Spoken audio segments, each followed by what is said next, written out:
Hello ಸ್ನೇಹಿತರೆ, ಎಲ್ಲರಿಗೂ ನಮಸ್ಕಾರ. ಶ್ರಾವಣಿ ಸುಬ್ರಹ್ಮಣ್ಯ ಧಾರಾವಾಹಿಯ ಇಂದಿನ ಮತ್ತು ನಾಳೆ ಸಂಚಿಕೆಯಲ್ಲಿ ಏನಾಗುತ್ತೆ ಅಂತ ಈ ವಿಡಿಯೋದಲ್ಲಿ ಪೂರ್ತಿಯಾಗಿ ನೋಡ್ಕೊಂಬರೋಣ ಬನ್ನಿ. ಅದಕ್ಕೂ ಮುಂಚೆ ಯಾರೆಲ್ಲ ನಮ್ಮ ಚಾನಲ್ಗೆ ಸಬ್ಸ್ಕ್ರೈಬ್ ಆಗದೆ ಹಾಗೆ ವಿಡಿಯೋ ನೋಡ್ತಾ ಇದ್ದೀರೋ ದಯವಿಟ್ಟು ಸಬ್ಸ್ಕ್ರೈಬ್ ಮಾಡಿ ಮತ್ತು ಸಪೋರ್ಟ್ ಮಾಡಿ. ಹಾಗೆ ಪಕ್ಕದಲ್ಲಿರುವ ಬೆಲ್ ಬಟನ್ ಅನ್ನ ಕ್ಲಿಕ್ ಮಾಡಿ. ಸಂಚಿಕೆಯಲ್ಲಿ ಮೊದಲಿಗೆ ವೀರೇಂದ್ರ ಅವರು ನಂದಿನಿ ಅವ್ರ ಬಗ್ಗೆನೇ ಯೋಚನೆ ಮಾಡ್ತಾ ಇರ್ತಾರೆ. ಜಾನಕಿ ಅವರು ಸ್ವಲ್ಪ ದಿನ ಇದ್ದಿದ್ದಾದ್ರೂ ಕೂಡ ನನಗೆ ತುಂಬಾನೇ ಚೆನ್ನಾಗಂತ ಅನ್ನಿಸ್ತಾ ಇತ್ತು, ಆದ್ರೆ ಅವ್ರು ಹೋಗಿದ್ದು ತುಂಬಾನೇ ಬೇಜಾರಾಗ್ತಿದೆಯಲ್ಲ ಅಂತ ಹೀಗೆ ಯೋಚನೆ ಮಾಡ್ತಾ ನಂದಿನಿ ಅವರು ರೂಮ್ ಹತ್ರ ಹೋಗ್ತಾರೆ.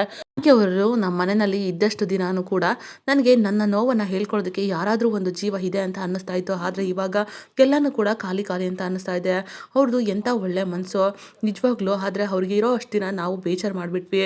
ನಿಜವಾಗ್ಲೂ ಅವ್ರ ಮನಸ್ಸಿಗೆ ನೋವಾಗದಿರೋ ಥರ ನೋಡ್ಕೊಳ್ಳೋದಕ್ಕೆ ಆಗಲೇ ಇಲ್ಲ ಅಂತ ತುಂಬಾ ಬೇಜಾರು ಮಾಡಿಕೊಂಡು ಅವ್ರ ರೂಮನ್ನೇ ನೋಡ್ತಾ ಇರ್ತಾರೆ. ಜಾನಕಿ ಅವರು ಇದ್ದಿದ್ರೆ ಎಷ್ಟು ಚೆನ್ನಾಗಿರೋದು, ಆದರೆ ಅವ್ರನ್ನ ವಾಪಸ್ ಕರೆದ್ರೂ ಕೂಡ ಬರ್ತಾ ಇಲ್ಲ. ಏನು ಮಾಡಲಿ ಅಂತ ಹೀಗೆ ಯೋಚನೆ ಮಾಡ್ತಾ ಇರ್ತಾರೆ. ಈ ಕಡೆ ನಂದಿನಿ ಅವರು ಕೂಡ ಅವ್ರ ಬಗ್ಗೆನೇ ನೆನಪು ಮಾಡಿಕೊಂಡು, ಅಲ್ಲ ನಮ್ಮ ಜೀವನ ಈ ರೀತಿ ಆಗಿದೆ, ನಮ್ಮ ಜೀವನ ಈ ಥರ ಆಗಿದೆ ಅಂತ ನಾನು ಯಾರ ಹತ್ರ ಹೇಳ್ಕೊಳ್ಳಿ, ಅಷ್ಟಕ್ಕೂ ನಾನು ನನ್ನ ವೀರು ಯಾಕೆ ದೂರ ಆದ್ವಿ, ಏನಕ್ಕೆ ಇಷ್ಟೆಲ್ಲ ಆಯಿತು ಅಂತ ನಾನು ನನ್ನ ಮಗಳ ಹತ್ರನಾದರೂ ಹೇಗೆ ಹೇಳ್ಕೊಳ್ಳಿ. ಈಗಿರಬೇಕಾದ್ರೆ ನನ್ನ ಅಳಿಯ ಬೇರೆ ಜೀವನ ಸರಿ ಹೋಗಬೇಕು ಅಂತ ಸರಿ ಮಾಡೋದಕ್ಕೆ ಹೊರಟಿದ್ದಾರೆ. ಹೀಗಿರುವಾಗ ಅವರಿಬ್ಬರು ಜೀವನನೂ ಕೂಡ ನನಗೋಸ್ಕರ ತ್ಯಾಗ ಮಾಡ್ತಾ ಇದ್ದಾರೆ. ನನ್ನ ಜೀವನ ಸರಿಯಾಗಿದ್ದಿದ್ರೆ ಅವ್ರ ಜೀವನನ ಈ ಥರ ತ್ಯಾಗ ಮಾಡೋವಂಥ ಪರಿಸ್ಥಿತಿನೇ ಬರ್ತಾ ಇರಲಿಲ್ಲ. ನಾನು ಯಾರ ಹತ್ರ ಹೇಳ್ಕೊಳ್ಳಿ, ಈ ಥರ ಎಲ್ಲ ನಡೆದಿದೆ ಅಂತ ಯೋಚನೆ ಮಾಡ್ತಾ ಆಗ ಬ್ಯಾಗಲ್ಲಿ ಫೋಟೋಗಳಿರುತ್ತೆ, ಅದನ್ನು ನೆನಪು ಮಾಡ್ಕೊಳ್ತಾರೆ. ನಂದಿನಿ ಅವರು ತಕ್ಷಣವೇ ಬ್ಯಾಗ್ನ ತಗೊಂಡು ಒಂದು ಬುಕ್ಕಲ್ಲಿ ವೀರು ಅವ್ರ ಫೋಟೋ ಮತ್ತು ಅವರಿಬ್ಬರು ಫೋಟೋನು ಕೂಡ ಇಟ್ಟಿರ್ತಾರೆ.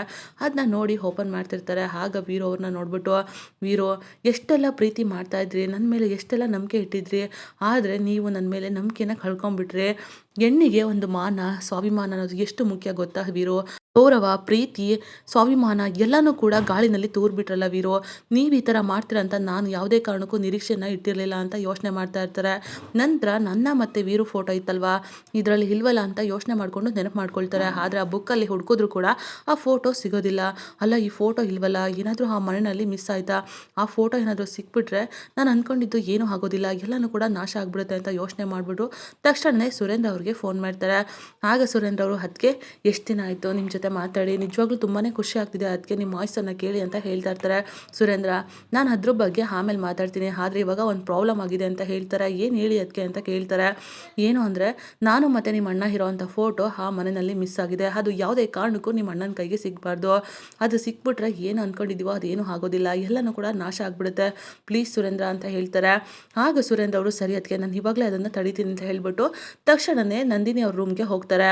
ವೀರು ಅವರು ನಂದಿನಿ ಅವ್ರ ಬಗ್ಗೆನೇ ಯೋಚನೆ ಮಾಡಿಕೊಂಡು ಅಲ್ಲಿ ಓಡಾಡ್ತಾ ಇರ್ತಾರೆ. ಅಷ್ಟರಲ್ಲಿ ನಂದಿನಿ ಮತ್ತೆ ತನ್ನ ವೀರು ಅವ್ರ ಫೋಟೋನೇ ಬಿದ್ದಿರುತ್ತೆ. ಕೆಳಗಡೆ ಫೋಟೋನ ನೋಡ್ಬಿಟ್ಟು ತಗೊಂಡ್ಬಿಡ್ತಾರೆ. ಅಷ್ಟರಲ್ಲಿ ಸುರೇಂದ್ರ ಅವರು ಕೂಡ ಎಂಟ್ರಿ ಕೊಡ್ತಾರೆ. ಅಣ್ಣ, ಏನು ಮಾಡ್ತಿದ್ಯಾ ನೀನು, ಅಲ್ಲಿ ಸೆಷನ್ಗೆ ಲೇಟ್ ಆಯಿತು, ಏನಣ್ಣ ಮಾಡ್ತಿದ್ಯಾ ಇಲ್ಲಿ, ಬಾರಣ್ಣ ಬೇಗನೆ ಅಂತ ಹೇಳ್ತಾರೆ. ಆಗ ಆ ಫೋಟೋ ಮಾತ್ರ ವೀರು ಕೈಯಲ್ಲೇ ಇರುತ್ತೆ. ತಕ್ಷಣ ಸುರೇಂದ್ರ ಅವನು, ಹಣ ಈ ಫೋಟೋ ಕೊಡು ಇಲ್ಲಿ, ಮೊದಲು ಬಾ, ಟೈಮ್ ಆಯಿತು ಅಂತ ಹೇಳ್ಬಿಟ್ಟು ಫೋಟೋನ ಇಸ್ಕೊಂಡು ವೀರು ಅವ್ರನ್ನ ಕಳಿಸೇ ಬಿಡ್ತಾರೆ. ಆಗ ನಂದಿನಿ ಅವ್ರಿಗೆ ಫೋನ್ ಮಾಡಿಬಿಟ್ಟು, ಅದಕ್ಕೆ ನೀವೇನು ಟೆನ್ಷನ್ ಮಾಡ್ಕೋಬೇಡಿ, ಫೋಟೋನ ನನ್ನ ಹತ್ರ ಇದೆ, ಏನೂ ಆಗಿಲ್ಲ ಅಂತ ಹೇಳ್ತಾರೆ. ಆಗ ನಂದಿನಿ ಅವರು, ಸರಿ ಸುರೇಂದ್ರ, ನಾನು ಆಮೇಲೆ ಫೋನ್ ಮಾಡ್ತೀನಿ, ಹುಷಾರು ಅಂತ ಹೇಳ್ಬಿಟ್ಟು ಫೋನ್ ಇಡ್ತಾರೆ. ಈ ಕಡೆ ಶ್ರಾವಣಿ ಅವರು ಮಗು ಬಗ್ಗೆ ಕನಸು ಕಟ್ಕೊಂಡಿರೋದನ್ನೆಲ್ಲ ಯೋಚನೆ ಮಾಡ್ತಾ ಇರ್ತಾರೆ. ಆಗ ಮನೆಯವರೆಲ್ಲರೂ ಕೂಡ ಮಗು ಆರ್ತಿಗೊಂದು ಕೀರ್ತಿಗೊಂದು ಅಷ್ಟೇ ಸಾಕಾಗಲ್ಲ, ಶಾಂತಿಗೆ, ಪ್ರೀತಿಗೆ, ಜೊತೆಗೆ ಮನೆಯಲ್ಲಿ ನಡೆಯುವಂಥ ಕ್ರಾಂತಿಗೆ ಪ್ರತಿಯೊಂದಕ್ಕೂ ಕೂಡ ಒಂದೊಂದು ಮಗು ಬೇಕು ಅಂತ ವಿಶಾಲಾಕ್ಷಿ ಹೇಳಿರ್ತಾರೆ. ಆ ಮಾತನ್ನು ನೆನಪು ಮಾಡಿಕೊಂಡು ಖುಷಿ ಪಡ್ತಾ ಇರ್ತಾರೆ.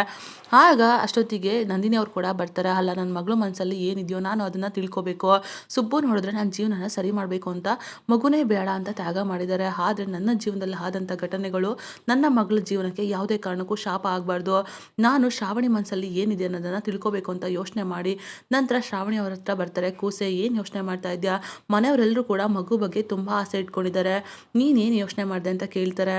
ಆಗ ಶ್ರಾವಣಿಯವರು, ನಿಜವಾಗ್ಲೂ ನನಗೆ ಅದ್ರ ಬಗ್ಗೆ ಯೋಚನೆನೇ ಇರಲಿಲ್ಲ, ಆದರೆ ಮನೆಯವರೆಲ್ಲರೂ ಆ ರೀತಿ ಮಾತಾಡಿದ ಮೇಲೆ ನನಗೆ ಮಗು ಬೇಕು ಅಂತ ಅನ್ನಿಸ್ತಾ ಇದೆ, ನಿಜವಾಗ್ಲೂ ಎಷ್ಟೆಲ್ಲ ಕನಸು ಕಟ್ಕೊಂಡಿದ್ದಾರೆ, ಈಗಿರಬೇಕಾದ್ರೆ ನನಗೆ ಮಗು ಹೆಣ್ಮಗುನೇ ಆಗಬೇಕು ಅಂತ ಹೇಳ್ತಾರೆ. ಆಗ ನಂದಿನಿ ಅವರು, ಏನು ಕೊಸೆ ಹೆಣ್ಮಗುನೇ ಬೇಕು ಅಂತಿದೆಯಲ್ಲ, ಯಾಕೆ ಅಂತ ಕೇಳ್ತಾರೆ. ಯಾಕೆ ಅಂತಂದರೆ, ನಿಜವಾಗ್ಲೂ ನಂಗೆ ಹೆಣ್ಮಗುನೇ ಆಗಬೇಕು, ಯಾಕೆ ಅಂದರೆ ನಾನು ತುಂಬ ಕಷ್ಟಪಟ್ಟಿದ್ದೀನಿ, ಒಂದು ತಾಯಿ ಇಲ್ದಿರೋವಂಥ ಜೀವನ ಎಷ್ಟು ಕಷ್ಟ ಅಂತ ನನಗೆ ಗೊತ್ತು, ಆ ಮಗು ತಾಯಿ ಇಲ್ಲದೆ ಎಷ್ಟು ಕಷ್ಟಪಟ್ಟು ಬೆಳೀತಾಳೆ ಅನ್ನೋದು ನನಗೆ ಅಷ್ಟೇ ಅರ್ಥ ಆಗ್ತಾ ಇದೆ.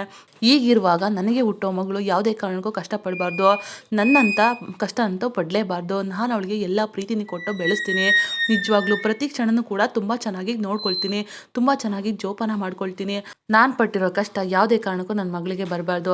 ಅಷ್ಟೇ ಅಲ್ಲ, ನಮ್ಮಮ್ಮ ನನ್ನ ಬಿಟ್ಟು ಹೋದರು. ಆದರೆ ನನಗೆ ತುಂಬ ಕಷ್ಟ ಆಯಿತು. ಆದರೆ ಅವರು ಯಾವ ಸಿಚುವೇಶನಲ್ಲಿ ಇದ್ರು ಅಂತ ನಂಗೆ ಗೊತ್ತಿಲ್ಲ.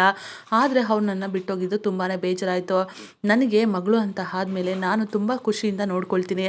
ಯಾವಾಗಲಾದರೂ ನಮ್ಮಮ್ಮ ಮಗಳು ಮತ್ತು ಮೊಮ್ಮಗಳ ಜೊತೆ ಬಂದು ಇರಬೇಕು, ನಮ್ಮ ಜೊತೆ ಖುಷಿಯಾಗಿ ಯಾವಾಗಲೂ ಇರಬೇಕು, ಆ ರೀತಿ ಆದರೆ ಅಷ್ಟೇ ಸಾಕು ಅಂತ ಹೇಳ್ತಾ ಇರ್ತಾರೆ. ಆಗ ನಂದಿನಿ ಅವರು ಈ ಮಾತನ್ನು ನನ್ನ ಮಗಳು ಬಾಯಲ್ಲೇ ಕೇಳೋ ಥರ ಆಯ್ತಲ್ಲ, ಈ ರೀತಿ ನನ್ನ ಮಗಳು ಇಷ್ಟೆಲ್ಲ ಆಸೆ ಇಟ್ಕೊಂಡಿರ್ಬೇಕಾದ್ರೆ ಮಗು ಬಗ್ಗೆ ನಾನು ಹಳಿಯಂಗೆ ಹೇಳಬೇಕು, ಸುಬ್ಬು ಮನಸ್ಸನ್ನು ಹೇಗಾದರೂ ಮಾಡಿ ಬದಲಾಯಿಸಬೇಕು, ಅವರಿಬ್ಬರು ಜೀವನನೂ ಕೂಡ ಚೆನ್ನಾಗಾಗಬೇಕು, ನಮ್ಮಿಂದ ಅವ್ರ ಜೀವನ ಯಾವುದೇ ಕಾರಣಕ್ಕೂ ಹಾನಿ ಆಗಬಾರ್ದು, ನಾನು ಆ ರೀತಿ ನೋಡ್ಕೊಳ್ಬೇಕು, ಅವ್ರ ಸಂಸಾರ ಸಾಗಬೇಕು, ಮಗುನೂ ಕೂಡ ಆಗಬೇಕು, ಈ ರೀತಿ ಆಗೋ ಥರನೇ ನಾನು ಮಾಡಬೇಕು, ಇಲ್ಲಿಗೆ ಬಂದಿದ್ದು ಆವಾಗಲೇ ಸಾರ್ಥಕ ಆಗೋದು ಅಂತ ಯೋಚನೆ ಮಾಡ್ತಿರ್ತಾರೆ. ಈ ಕಡೆ ವಿಜಯಾಂಬಿಕ ಅವರು ಕಾಂತಮ್ಮ ಅವ್ರಿಗೆ ಫೋನ್ ಮಾಡಿಬಿಟ್ಟು, ಕಾಂತಮ್ಮ ನಾನು ಹೇಳಿದ ಕೆಲಸ ಆಯಿತಾ, ಫೋಟೋ ಕಳಿಸು ಅಂದರೂ ಕೂಡ ಕಳಿಸಿಲ್ಲಲ್ಲ ನೀನು ಅಂತ ಹೇಳ್ತಾರೆ. ಅಲ್ಲ ಮೇಡಮ್ ಅವರೇ, ಏನು ಹೇಳ್ತಿದ್ದೀರಾ ನೀವು, ಫೋಟೋನ ಹೇಗೆ ಕಳಿಸ್ಲಿ, ಆ ಅಮ್ಮ ಮುಖನ ಮುಚ್ಕೊಂಡೇ ಓಡಾಡ್ತಿದ್ದಾಳೆ, ಈಗಿರ್ಬೇಕಾದ್ರೆ ನಾವು ಫೋಟೋನಾದರೂ ಹೇಗೆ ತೆಗಿಲಿ, ಏನು ಅಂತ ಹೇಳ್ತಾ ಇದ್ದೀರಾ, ಬಂದು ನೀವೇ ನೋಡ್ಕೊಂಡು ಹೋಗಿ ಮೇಡಮ್ ಅವರೇ ಅಂತ ಹೇಳಿದ್ರು ಕೂಡ ಕೇಳೋದಿಲ್ಲ ಅಂತ ಹೇಳ್ತಾರೆ. ಅಲ್ಲ ಕಾಂತಮ್ಮ, ಬರೀ ಮಾತೇ ಆಯಿತು, ನಾನು ನಿನಗೆ ದುಡ್ಡು ಕೊಡ್ತಿದ್ದೀನಲ್ವಾ, ಅದಕ್ಕೆ ತಕ್ಕನಾಗಿ ಕೆಲಸ ಮಾಡು ಅಂತ ಹೇಳ್ತಾರೆ. ಆಗ ಕಾಂತಮ್ಮ ಅವರು, ನೀವು ದುಡ್ಡು ಕೊಡ್ತಿದ್ದೀರಾ ಅಂದ ತಕ್ಷಣ ನಮ್ಮ ವ್ಯಕ್ತಿತ್ವ ಏನು ಕೊಂಡ್ಕೊಂಡಿಲ್ಲ ತಾನೇ, ಈಗಿರ್ಬೇಕಾದ್ರೆ ನಮ್ಗೆ ಯಾಕೆ ಬಯಸ್ಕೋಬೇಕು, ಕೊಡ್ತಿರೋ ದುಡ್ಡಿಗೆ ತಕ್ಕನಾಗಿ ನಾನು ಕೆಲಸ ಮಾಡ್ತಾ ಇದ್ದೀನಿ, ನಾನೇನೋ ಸುಮ್ಮನೆ ಇಲ್ವಲ್ಲ ಅಂತ ಹೀಗೆ ಜೋರು ಮಾಡಿಬಿಡ್ತಾರೆ. ಹೇ ಕಾಂತಮ್ಮ, ಜಾಸ್ತಿ ಮಾತಾಡೋದನ್ನು ಬಿಟ್ಟು ಕೊಟ್ಟಿರೋ ಕೆಲಸದಲ್ಲಿ ತಲೆ ಉಪಯೋಗಿಸು, ನಾನು ಕೊಟ್ಟಿದ್ದ ಕೆಲಸ ನಾನು ಏನು ಮಾಡಿದ್ರೆ ಮತ್ತೆ ಬಂದು ನಿನಗೆ ದುಡ್ಡು ಸೇರುತ್ತೆ, ಸರಿನಾ ಅಂತ ಹೇಳ್ಬಿಟ್ಟು ಫೋನ್ ಇಡ್ತಾರೆ. ಆಗ ಕಾಂತಮ್ಮ ಅವರು, ಅಲ್ಲ ಈ ಹಾಲ್ಮಾರೋಳು ಏನು ಕೆಲಸ ಮಾಡೋದಕ್ಕೆ ಕೊಟ್ಟಿದ್ದಾಳೆ, ನಾನು ಇವ್ರ ಜೊತೆ ಸೇರಿಬಿಟ್ಟು ಹಾಳಾಗೋದೆ, ಶ್ರಾವಣಿ ಮೇಡಮ್ ಅವ್ರ ಜೊತೆ ಏನಾದರೂ ಸೇರಿದ್ರೆ ನಿಜವಾಗ್ಲೂ ಮಹಾರಾಣಿ ಥರ ಇರ್ಬೋದಿತ್ತು ಈ ಮನೆಯಲ್ಲಿ ಅಂತ ಯೋಚನೆ ಮಾಡ್ತಿರ್ತಾರೆ.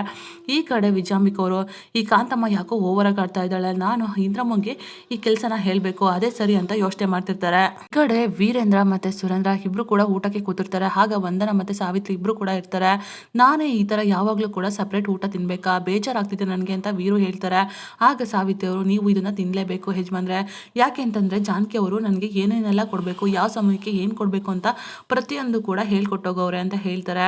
ಆದ್ರೂ ಸರಿ, ಅವರು ಇವಾಗ ಇಲ್ವಲ್ಲ ಅಂತ ಹೇಳ್ತಿರ್ತಾರೆ. ಆಗ ಸುರೇಂದ್ರ ಅವರು, ಅಲ್ಲ ಅಣ್ಣ, ಅವ್ರಿಲ್ಲ ಅಂದ ಮಾತ್ರಕ್ಕೆ ನಿಮ್ಮ ಆರೋಗ್ಯದ ಕಾಳಜಿ ನಿಲ್ಲಿಸ್ಬೇಕಾ ಏನೋ, ನೀನು ಲೈಫ್ ಲಾಂಗು ಇದನ್ನ ತಿನ್ನಲೇಬೇಕು ಅಂತ ಹೇಳ್ತಾರೆ. ಆಗ ವೀರೇಂದ್ರ ಅವರು, ಅಲ್ಲ ನಿಮ್ಗೆಲ್ಲಾನು ಕೂಡ ಇನ್ಫ್ಲೂಯೆನ್ಸ್ ಮಾಡೋಗ್ಬಿಟ್ಟಿದಾರ ಏನೋ ಅವರು ಅಂತ ಹೇಳ್ತಾರೆ. ಆಗ ಸಾವಿತ್ರಿ ಅವರು, ಅವ್ರು ಯಾವಾಗಲೂ ಹಾಗೆ, ಏನೇ ಮಾತಾಡಿದ್ರು ಕೂಡ ಏನೇ ಮಾಡಿದ್ರು ಕೂಡ ನಿಜವಾಗ್ಲೂ ತುಂಬ ಇಷ್ಟ ಆಗುತ್ತೆ, ಅವ್ರ ಮಾತುಗಳನ್ನ ಕೇಳ್ತಿದ್ರೆ ಕೇಳ್ತಾನೆ ಇರಬೇಕು ಅಂತ ಅನ್ಸುತ್ತೆ ಅಂತ ಸಾವಿತ್ರಿ ಹೇಳ್ತಾರೆ. ಆಗ ಸಾವಿತ್ರಿ ಅವರು ಪರಂಗಿಕಾಯಿ ಪಲ್ಯನ ಮಾಡಿರ್ತಾರೆ. ಅದನ್ನ ವೀರೇಂದ್ರ ಅವರು ತಿನ್ಬಿಟ್ಟು, ಇದು ತುಂಬಾನೇ ಚೆನ್ನಾಗಿದೆ ಪರಂಗಿಕಾಯಿ ಪಲ್ಯ, ಬನ್ನಿ ನೀವು ಕೂತ್ಕೊಂಡು ಊಟ ಮಾಡಿ ಅಂತ ಹೇಳ್ತಾರೆ. ಆಗ ವಂದನ ಅವರು, ಬಾಬಾ ಸಾವಿತ್ರಿ ಅದನ್ನ ತಿನ್ನೋ ಹಾಗಿಲ್ಲ ಅಂತ ಹೇಳ್ತಾರೆ. ಏನು ತಿನ್ನೋ ಹಾಗಿಲ್ಲ, ತಿನ್ನೋ ಆಗಿಲ್ಲ ಅಂತ ಕೇಳ್ತಾರೆ. ಆಗ ವಂದನ ಅವರು ಅದು ಅಂತ ತಡವರ್ಸ್ಬಿಟ್ಟು, ಸಾವಿತ್ರಿ ಇವಾಗ ಗರ್ಭಿಣಿ ಅಂತ ಹೇಳ್ಬಿಡ್ತಾರೆ. ಆ ಮಾತನ್ನ ಕೇಳ್ಬಿಟ್ಟು ವೀರು ಅವ್ರಿಗೆ ಫುಲ್ ಶಾಕ್ ಆಗುತ್ತೆ. ಸರಿ ಆಯ್ತು, ಊಟ ಆದ್ಮೇಲೆ ಎಲ್ಲರ ಜೊತೆ ನಾನು ಮಾತಾಡ್ಬೇಕು, ಬನ್ನಿ ನೀವು ಅಂತ ಹೇಳ್ಬಿಟ್ಟು ಅಲ್ಲಿಂದ ಕೋಪ ಮಾಡ್ಕೊಂಡು ಹೋಗ್ತಾರೆ. ಶ್ರಾವಣಿ ಅವರು ಮಲ್ಗೋದಿಕ್ಕೆ ಅಂತ ಎಲ್ಲಾನು ಕೂಡ ರೆಡಿ ಮಾಡ್ತಿರ್ತಾರೆ. ಅಷ್ಟರಲ್ಲಿ ಸುಬ್ಬು ಕೂಡ ಬಂದ್ಬಿಟ್ಟು ತಗ್ ಮಾಡ್ಕೊಳ್ತಾರೆ. ಏನ್ರಿ ಸಾಹೇಬ್ರೆ, ಈ ತರ ಇದಿರಲ್ಲ, ನೀವು ಮಲ್ಕೋಬೇಕು, ಟೈಮ್ ಆಯ್ತು ಬನ್ನಿ ಅಂತ ಹೇಳ್ತಾರೆ. ಅಲ್ಲ ಮೇಡಮ್, ಏನಿದು ಮಾತು ಕಮ್ಮಿ ಆಯ್ತು, ಮುತ್ತು ಈ ತರ ಏನಿಲ್ವಾ ಅಂತ ಹೇಳ್ತಾರೆ. ಮುತ್ತು ಇಲ್ಲ, ಮತ್ತು ಇಲ್ಲ, ಸುಮ್ಮನೆ ಮಲ್ಕೊಳ್ಳಿ ಬನ್ನಿ ಅಂತ ಹೇಳ್ತಾರೆ. ಅಲ್ಲ ಮೇಡಮ್, ಸರಿ ಆಯ್ತು, ಅದಿಲ್ಲ ಓಕೆ, ಅಟ್ಲೀಸ್ಟ್ ಮಾತಾದರೂ ಆಡ್ಬೋದಲ್ವಾ ಮೇಡಮ್ ಅಂತ ಹೇಳ್ತಾರೆ. ಆಗ ಶ್ರಾವಣಿ ಅವರು, ಸರಿ ಸುಬ್ಬು ಮಾತಾಡೋಣ ಬಾ ಅಂತ ಹೇಳ್ಬಿಟ್ಟು ಕೂರಿಸ್ಕೊಂಡು ಇಬ್ರು ಕೂಡ ಮಾತಾಡ್ತಾ ಇರ್ತಾರೆ. ನಾವಿಬ್ರು ಎಷ್ಟು ಚೆನ್ನಾಗಿದ್ದೀವಿ, ಪ್ರೀತಿ ಮಾಡಿ ಮದುವೆ ಆದ್ವಿ, ಈಗಿರ್ಬೇಕಾದ್ರೆ ಅಂತ ಹೇಳ್ಬಿಟ್ಟು ಸಾವಿತ್ರಿನ ನೆನಪು ಮಾಡ್ಕೊಳ್ತಾರೆ. ಏನಾಯ್ತು ಸುಬ್ಬು, ಮಂಕಾಗ್ಬಿಟ್ಟೆ ಅಂತ ಕೇಳ್ತಾರೆ. ಅಲ್ಲ ಮೇಡಮ್, ಆ ಮದನ್ನು ಪ್ರೀತಿ ಮಾಡೋ ನಾಟಕ ಆಡ್ದ ಅಂಥವನಿಗೆ ನಮ್ಮ ಸಾವಿತ್ರಿನ ಕೊಟ್ಟು ಮದುವೆ ಮಾಡಿದ್ವಿ, ಅವಳು ಹೇಗೆ ಸಂಸಾರ ಮಾಡಿದಾಳೋ ಏನೋ ಅಂತ ಸಾವಿತ್ರಿನ ನೆನಪು ಮಾಡ್ಕೊಂಡು ಬೇಜಾರು ಮಾಡ್ಕೊಳ್ತಾರೆ. ಕಡೆ ವೀರು ಅವರು ಮನೆಯವರೆಲ್ಲರೂ ಕೂಡ ಹಾಲ್ಗೆ ಬರೋದಕ್ಕೆ ಹೇಳಿರ್ತಾರೆ. ಆಗ ವಿಜಯಾಂಬಿಕ ಅವರು ಏನು ವಿಷಯ ಇರ್ಬೋದು, ಯಾಕೆ ಈ ತರ ಕರ್ಸಿದ್ದಾನೆ ಅಂತ ಯೋಚನೆ ಮಾಡ್ತಿರ್ತಾರೆ. ಆಗ ವೀರೇಂದ್ರ ಅವರು, ಮದನ್ ಬಾರೋ ಇಲ್ಲಿ, ಹೆಂಡತಿ ಯಾರು ಅಂತ ಕೇಳ್ತಾರೆ. ಆಗ ಮದನ್ ಅವರು, ಸಾವಿತ್ರಿ ಮಾವ ಅಂತ ಹೇಳ್ತಾರೆ. ಸಾವಿತ್ರಿ ನಿನ್ನ ಹೆಂಡತಿ ತಾನೆ, ನಿನ್ನ ಹೆಂಡತಿ ಗರ್ಭಿಣಿ ಆಗಿರೋದು ಗಂಡಾಗಿ ನಿನಗೆ ಗೊತ್ತಿದೆ ಅಲ್ವಾ, ಅದನ್ನ ಯಾಕೆ ಹೇಳಿಲ್ಲ ಅಂತ ಕೇಳ್ಬಿಡ್ತಾರೆ. ಆಗ ಫುಲ್ ಶಾಕ್ ಆಗ್ಬಿಡುತ್ತೆ ಮದನ್ಗೆ ಮತ್ತೆ ವಿಜಯಾಂಬಿಕಗೆ. ಆಗ ವೀರು ಅವರು, ಇದೆಲ್ಲ ಹೇಗಾಯ್ತು, ಯಾವಾಗೆಲ್ಲ ನಡೀತು ಅಂತ ಹೇಳ್ಬಿಟ್ಟು ಪ್ರಶ್ನೆ ಮಾಡ್ತಾರೆ. ಆಗ ಮದನ್ ಅವರು ಸತ್ಯನ ಹೇಳೋ ಅಂತ ಸಂದರ್ಭ ಬಂದೇ ಬಿಡುತ್ತೆ. ಮದನ್ ಅವ್ರಿಗೆ ಚೆನ್ನಾಗಿ ಕ್ಲಾಸ್ ತಗೊಳ್ತಾರೆ. ಈ ಕಡೆ ಶ್ರಾವಣಿ ಮತ್ತೆ ಸುಬ್ಬು ಇಬ್ರು ಸೇರ್ಬಿಟ್ಟು ಸಾವಿತ್ರಿ ಗರ್ಭಿಣಿ ಅಂತ ನಂದಿನಿ ಅವ್ರಿಗೆ ಹೇಳ್ಬಿಡ್ತಾರೆ. ಆಗ ನಂದಿನಿ ಅವರು ಸಾವಿತ್ರಿಗೋಸ್ಕರ ಲಡ್ಡು ಮತ್ತೆ ಹುಂಡೆಗಳು ಎಲ್ಲನೂ ಕೂಡ ರೆಡಿ ಮಾಡ್ತಾರೆ. ನಿಮ್ಮ ಮನೆಯಲ್ಲಿ ಗರ್ಭಿಣಿ ಇದ್ದಾಳಲ್ವಾ ಹುಡುಗಿ, ಆ ಹುಡುಗಿಗೆ ಕೊಡ್ಬೇಕಿದನ್ನಲ್ಲ ಅಂತ ಹೇಳ್ತಾರೆ. ಆಗ ಸುಬ್ಬು ಅವರು, ಅಯ್ಯೋ ಅಮ್ಮರೇ, ನಾನೇ ತಗೊಂಡೋಗಿ ಕೊಡ್ತೀನಿ ಕೊಡಿ ಅಂತ ಹೇಳ್ಬಿಟ್ಟು ಇಸ್ಕೊಂಡು ಹೋಗ್ತಾರೆ. ಆಗ ಶ್ರಾವಣಿ ಅವರು, ಅಮ್ಮ ಈ ಥರ ಗರ್ಭಿಣಿ ಆದಾಗ ಇಷ್ಟೆಲ್ಲ ಮಾಡ್ತಿದ್ದೀರಾ, ನಾನು ಮುಂದೆ ಒಂದಿನ ಗರ್ಭಿಣಿ ಆದಾಗ ನನಗೂ ಇದನ್ನೆಲ್ಲ ಮಾಡ್ಕೊಡ್ತೀರಾ ಅಲ್ವಾ ಅಂತ ಕೇಳ್ತಾರೆ. ನಂದಿನಿ ಅವರು ಅಯ್ಯೋ ಕೋಸೆ ಆ ರೀತಿ ಯಾಕೆ ಮಾತಾಡ್ತಿದ್ಯಾ, ಅಲ್ಲಿವರೆಗೂ ನನ್ನ ಉಸಿರು ಇತ್ತು ಅಂತಂದರೆ ನಿನಗೆ ನಾನು ಎಲ್ಲನೂ ಕೂಡ ಮಾಡಿಕೊಡ್ತೀನಿ, ಅಷ್ಟೇ ಅಲ್ಲ ಕೋಸೆ ನಿನ್ನ ಬಾಣಂತನೂ ಕೂಡ ನಾನೇ ಮಾಡ್ತೀನಿ ಅಂತ ಹೇಳ್ತಾರೆ. ಅದನ್ನು ಕೇಳ್ಬಿಟ್ಟು ಶ್ರಾವಣಿ ಅವ್ರಿಗಂತೂ ತುಂಬಾ ಖುಷಿ ಆಗುತ್ತೆ. ಇದಾಗಿತ್ತು ಈ ಸಂಚಿಕೆ. ನಮ್ಮ ವಿಡಿಯೋ ನಮಗೆ ಇಷ್ಟ ಆಗಿದ್ದಲ್ಲಿ ಒಂದು ಲೈಕ್ ಮಾಡಿ, ಮುಂದಿನ ವಿಡಿಯೋಗಳಿಗಾಗಿ ನಮ್ಮ ಚಾನಲನ್ನು ಸಬ್ಸ್ಕ್ರೈಬ್ ಮಾಡಿ ಮತ್ತು ಸಪೋರ್ಟ್ ಮಾಡಿ. Thank you.